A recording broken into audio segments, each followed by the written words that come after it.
Yung naglilingkod tayo na walang kapalit, yan ang hinahanap ng malapino. Di ba? Kung tayo'y nagbigay sa gawain, hindi tayo naghahanap kung saan gagamitin. Dahil yung binigyan mo, yung binigay, nilagay ng Diyos yan na binigay lang sa Pangulo ng mahal na pastor, alam niya ang gagawin. Hindi yan sa sarili. Para sa lahat. Para sa kabubuti ng gawain ng ating malapit. Do not be hesitant as far as gawain ng malapit na pag-usapan. Huwag kayong mag-alinlangan. Dahil lahat dito, transparent, walang nakatago. Yan ang gawain ng ating malapit. Lahat natago. You can inquire anything. Walang tinatago. Lahat nakalista. To prove that ang ating paglilingkod hindi pakita, kundi totoo, buhay ang Diyos na ating pinaglilingkod.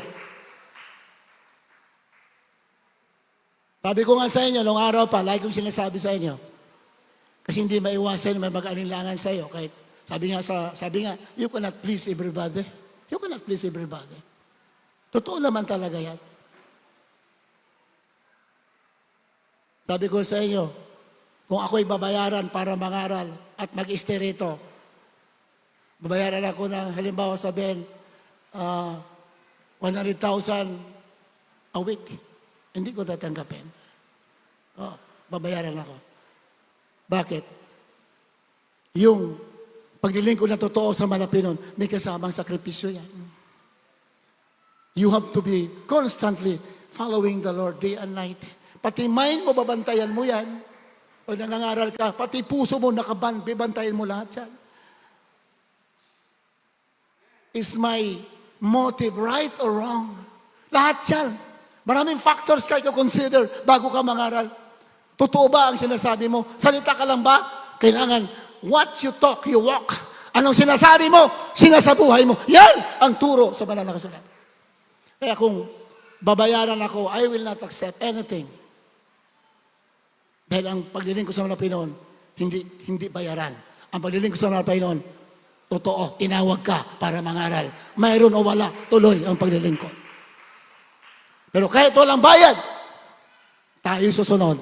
Ang ibang lingkod susunod. Dahil ang tinuro ng pastor, kayo'y nilagay dyan ng Malapinon. Hindi kami naglagay sa inyo. Kami lamang nanalangin sa inyo, sabi ng pastor. Kayo nandyan para sundin ang kalooban ng Malapinon at para ibigin ang Diyos at ibigin ang kapatiran.